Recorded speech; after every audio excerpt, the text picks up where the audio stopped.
There are tens of thousands of new users coming onto the VeVe platform every single day now. So many new faces, I thought it would be best to give you 3 of the best lessons for new users on the platform to be able to capitalize on this opportunity right now, whilst also building the vault that you've always dreamt of.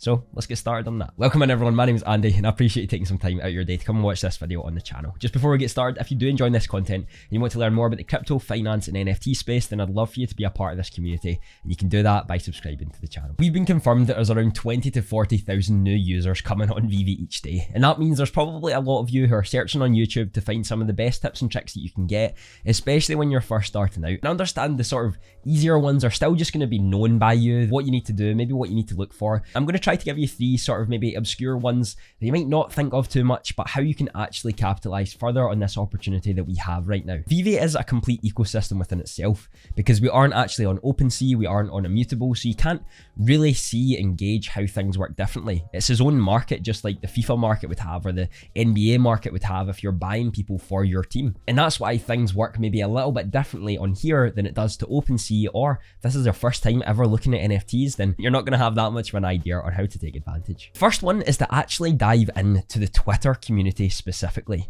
Now, VeVe in itself is building its own community and its own family around VeVe and what it is. But I have learned the most by far through the community and using Twitter either with spaces, getting to know people who are enjoying VeVe themselves, or other content creators who are helping me grow as an individual in this space. People in this community always have different insights. They have different feelings of the way things are going, understand what groups are doing what, who's moving the prices, why the prices are moving, and having that variation of thought processes and why things do the way they do allows you to gauge a better understanding of where your decision making should be and why it should actually be there. One of the best places for this is Twitter Spaces. This is something that's just been announced and just released, where you can go in, you can chat with one another live, and you can talk about whatever topic you really want. VeVe hosts their own AMA where the founders come in and they answer the regular questions that we get, and also a lot of people host spaces daily about VeVe, talking about VeVe, what they're moving forward with and why they're moving forward with it. I've been able to capitalize massively early on when I've found that groups are looking at this certain individual NFT or something that's been underlooked. The masses really haven't found it quite yet. This is where I realized the comic boom was going to come,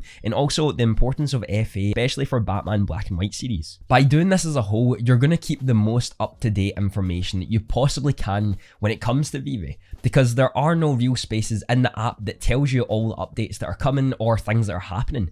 Twitter is by far the best place to do this, and although you can join the Discord, and there's probably Facebook groups there too, I've found that they are a little bit more toxic than other places. But Twitter as a whole, if you choose to follow the right people, are the ones who will be able to guide you in a better direction and just an overall better understanding of what you should be looking at and why. I'll leave a link in the description of this video to some of my favorite Twitter creators who also create content on YouTube as well, so you can get a better understanding of how to widen your knowledge when it comes to this space. The second one, we're going to talk about FOMO.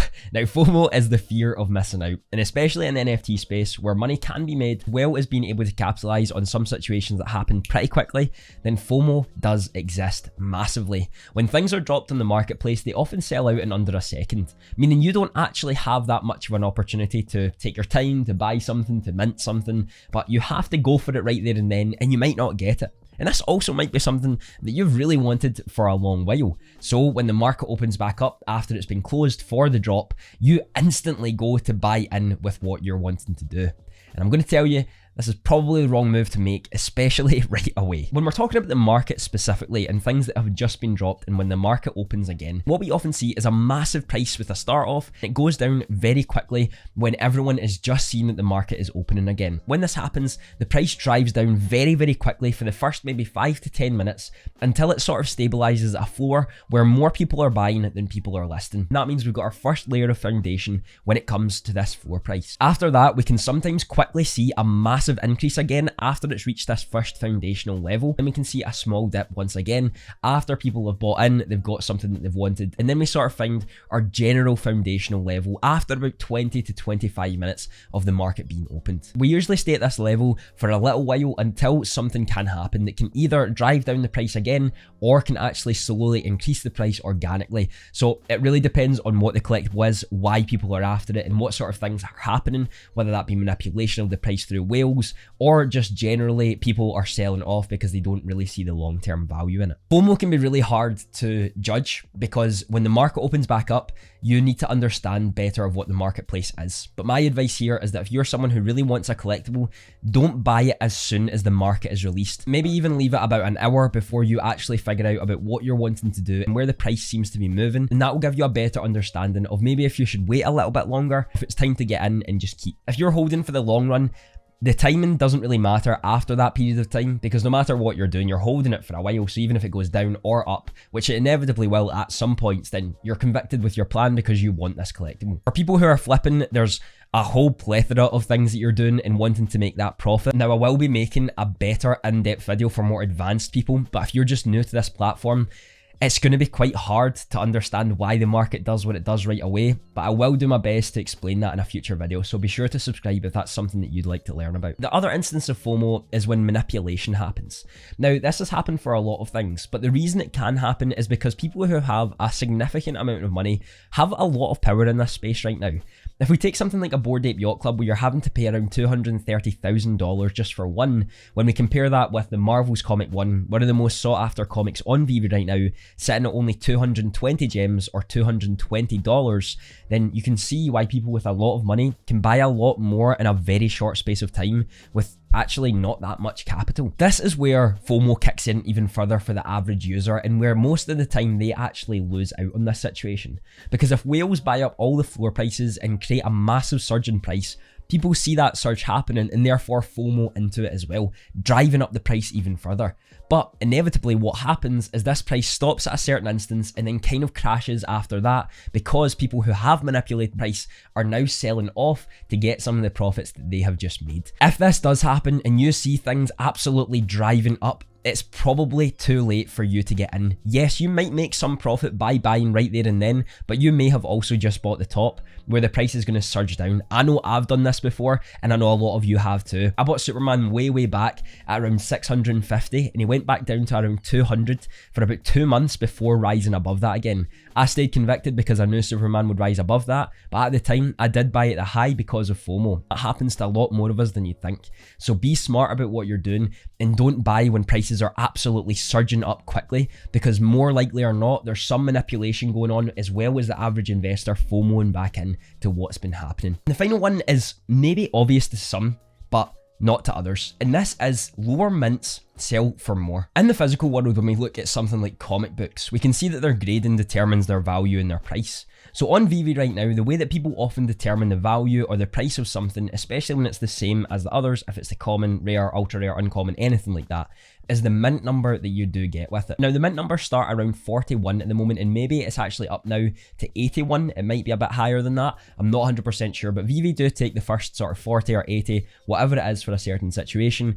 And after that, the lowest mints are often the ones that sell for the most. If you manage to hit a drop and you get something that's really good that says the mint number is extremely low, be sure to look at the marketplace and look from the additions of low to high in order to see what the valuation of this is at. If you plan to sell it as soon as the market opens, you may be able to get a really good high price if someone is willing to buy it at the price that you set it at.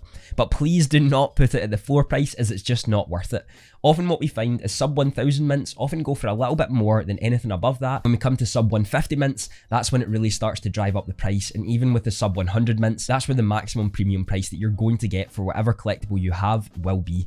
Sometimes you can get upwards of 10 to 20x of what the collectible is actually worth on a normal edition size if you have something that's sub 100 mint. So be sure, if you're planning on selling, to make sure you understand that you're doing edition number low to high and seeing where the market's at for you to do so. Again, if you've got it on the drop and it's something that you don't mind keeping, I would genuinely plan on holding it, because you probably didn't pay that much in the drop itself in order to get something of this value. But if you are planning on selling, I would potentially try to sell as soon as the market opens for a very high premium to see if someone's willing to pay that. And if not, then wait in the market stabilizing and put it up for a reasonable price if you're wanting to get a liquidation. Again, it's harder to sell lower mints because you need someone with more capital, as well as someone who wants your lower mint, especially for the price that you're putting it at. So if you're raising it too high, people are just never going to think about buying that. But as we get more and more users on this platform, and as we bring into the crypto world, then more people with more capital are maybe going to be looking at the sub 100s more to actually buy into these. You can make the most profit on the platform right now through buying and selling low mints. Yesterday, for example, I made easily 350 gems by just waiting on the market for people to put up the low mints where I sniped them and then sold them on pretty quickly afterwards.